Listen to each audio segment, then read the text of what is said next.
Hello everyone, and welcome back to Mr. and Mrs. Oxford. I'm JD. And I'm Hazel. If you're new to our podcast, welcome to the family. That's right. Mr. and Mrs. Oxford is a podcast designed especially for English learners like you. We keep things simple, friendly, and most importantly, natural. Exactly. We're not your typical English teachers standing at a blackboard. We're actually a married couple having real conversations about learning English, and you get to listen in. And speaking of natural conversations, that's exactly what today's episode is about. We're talking about why listening to natural conversations is the absolute best way to learn English. Right. And the funny thing is, by listening to this podcast right now, you're already doing it. You're listening to two native speakers having a real conversation. That's such a good point, Hazel. So before we dive in, let me ask our listeners something. Think about this for a moment. When was the last time you had a conversation that sounded like your English textbook? Oh my goodness, never. Like nobody actually says, "How do you do?" when they meet someone new. Exactly. We say, "Hey, how's it going?" Or, "What's up?" And that's exactly why natural conversations are so important for learning. Absolutely. So JD, tell me about your own experience with this. When you were learning Spanish, what helped you the most? Oh, wow. Great question. So I spent months studying Spanish grammar, memorizing verb conjugations and vocabulary lists. But when I went to Mexico for the first time, I could barely order food at a restaurant. Oh no, I remember that story. You were so embarrassed when you came back to the hotel. Yeah, it was embarrassing. And my wife here knows exactly how frustrated I was. The waiter would speak so fast, and he used words I'd never seen in any textbook. But then, something amazing happened. I started watching Mexican TV shows, and suddenly, everything clicked. That's so interesting. What kind of shows did you watch? I started with sitcoms because the conversations were simple and everyday.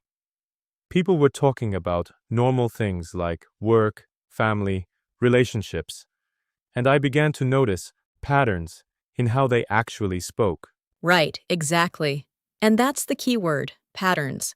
Natural conversations have rhythms and patterns that you just can't learn from books. Absolutely. For example, in English, we don't usually say each word with equal stress. We have content words and function words. Like when I say, "I'm going to the store," the important words are going and store. The little words like I'm, to, and the are said quickly and quietly. That's such a perfect example. And you know what else? We use so many contractions in natural speech. Instead of "I'm going to," we say "I'm gonna." Yes, and that's something you'll never really understand until you hear it in context, over and over again. Textbooks might mention contractions, but they don't show you when and how to use them naturally. Exactly. Now let me ask our listeners something. Have you ever noticed how people respond to each other in conversations? Like right now, I keep saying exactly and right when I agree with JD. Those little responses are so important. Oh, that's brilliant. You're totally right. Those small words, like, yeah, I see. They show you're listening and engaged. But in most textbooks, conversations look like this. "Hello, how are you?" "I am fine, thank you." "How are you?" Ha! So robotic. In real life, while you're talking, I might say, or really, or I might repeat a key word you just said. It's like active listening. Active listening. I love that term. That's exactly what makes conversations feel natural and connected. And you can only learn this by hearing real conversations. So let's give our listeners some practical advice. If you want to improve your English through natural conversations, where should you start? Great question. First, I'd say podcasts are amazing. Find topics you're interested in. If you love cooking, listen to cooking podcasts. If you're into sports, find sports podcasts. When you're interested in the topic, you'll naturally want to understand more. That's so smart. And start with shorter episodes too. Don't jump into a 3-hour podcast right away. Maybe start with 10 or 15-minute episodes, like ours. Perfect advice. And here's something important. Don't worry if you don't understand everything the first time. Focus on getting the main idea. What are they talking about? What's the mood? Are they happy, excited, serious? Right, exactly. And YouTube is fantastic too. There are so many channels where people just chat naturally. Vlogs are great because people are usually talking about their daily lives using simple, everyday English. Oh, and Netflix. I always recommend sitcoms for English learners. Shows like Friends or The Office are perfect because they use conversational English, and you can watch the same episode multiple times. Yes. And here's a pro tip. Watch the same episode 3 times. First time with subtitles in your language, second time with English subtitles, and third time with no subtitles at all. That's brilliant. Each time, you'll notice different things. The first time, you get the story. The second time, you connect the sounds to the written words. The third time, you're really listening to the natural flow. Exactly. Now, JD, what about the emotional side of this? I think natural conversations teach us more than just language. They teach us about culture and emotions, right? Oh, absolutely. When you listen to natural conversations, you learn when it's appropriate to interrupt, how to show sympathy, how to express excitement. Like, if someone tells you bad news, you don't say, "That's interesting."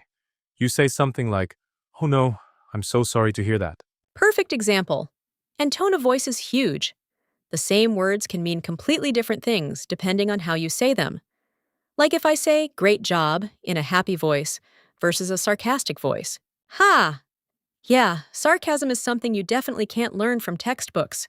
You have to hear it to understand it. And my husband here knows I'm quite good at sarcasm, don't you, honey? Oh, you're definitely an expert at sarcasm. But yes, absolutely. And understanding humor means you're really getting the culture, not just the language. It's like you're becoming part of the conversation, not just observing it. That's beautiful. Becoming part of the conversation. I love that. And here's something interesting. When you listen to lots of natural conversations, you start to predict what people will say next. Your brain begins to understand the flow and rhythm of English. Yes, it's like learning music. At first, you hear individual notes, but eventually, you start to hear melodies and harmonies. English conversation has its own music. What a perfect analogy. And just like with music, the more you listen, the better you get at recognizing patterns and predicting what comes next. Now, let's be honest with our listeners. Learning through natural conversation isn't always easy. There will be times when you feel lost or frustrated. JD, what advice do you have for those moments? Such an important question.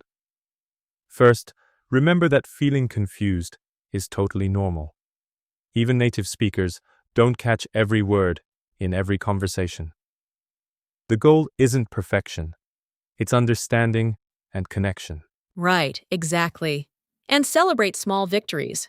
Maybe today you understood a joke that you wouldn't have gotten last month. That's huge progress. Absolutely. And here's something that really helped me with Spanish. And my wife can attest to this because she watched me do it. I started keeping a little notebook of phrases I heard in natural conversations. Not grammar rules, just real phrases that people actually use. Oh, that's brilliant. Like no biggie instead of no problem.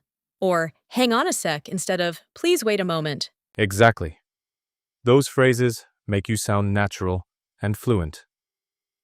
And here's the thing. When you use them in your own conversations, people respond differently. They see you as someone who really speaks English, not just someone who studied it. That's so true. And speaking of your own conversations, don't be afraid to try out what you've learned. The phrases and rhythms you pick up from listening. Use them when you speak. Yes, practice makes it natural. And remember, every native speaker has their own style. Some people talk fast, some talk slow, some use lots of slang, others are more formal. Expose yourself to different types of natural conversation. Great point. And before we wrap up, let's give our listeners one final challenge. This week, find one new source of natural English conversation. Maybe it's a podcast, a YouTube channel, or a TV show. I love that. And listen to it 3 times this week. Notice something different each time. Maybe the first time, you focus on understanding the main idea. The second time, listen for those little response words we talked about. The third time, pay attention to the rhythm and flow. Perfect. And remember, every natural conversation you listen to is making your English better. Even if it doesn't feel like it in the moment, your brain is absorbing patterns, rhythms, and natural ways of speaking. My husband and I are living proof that conversation is the key to fluency. Exactly right, honey. So let's recap today's key points. Natural conversations teach you rhythm and stress patterns that textbooks can't. They show you how people really respond to each other. They teach culture, humor, and emotional language. And most importantly, they help your brain predict and understand English naturally. Beautifully summarized. And remember, you don't have to understand everything perfectly. Focus on connection and understanding, not perfection. Thank you so much for listening to Mr. and Mrs. Oxford today. We hope this episode inspired you to seek out more natural English conversations in your learning journey. And we'd love to hear from you. If you have any topics you'd like us to discuss in a future episode, please let us know in the comments. That's a great idea. Your suggestions help us make the podcast better for you. Until next time, keep listening and keep learning. Bye, everyone, and happy learning.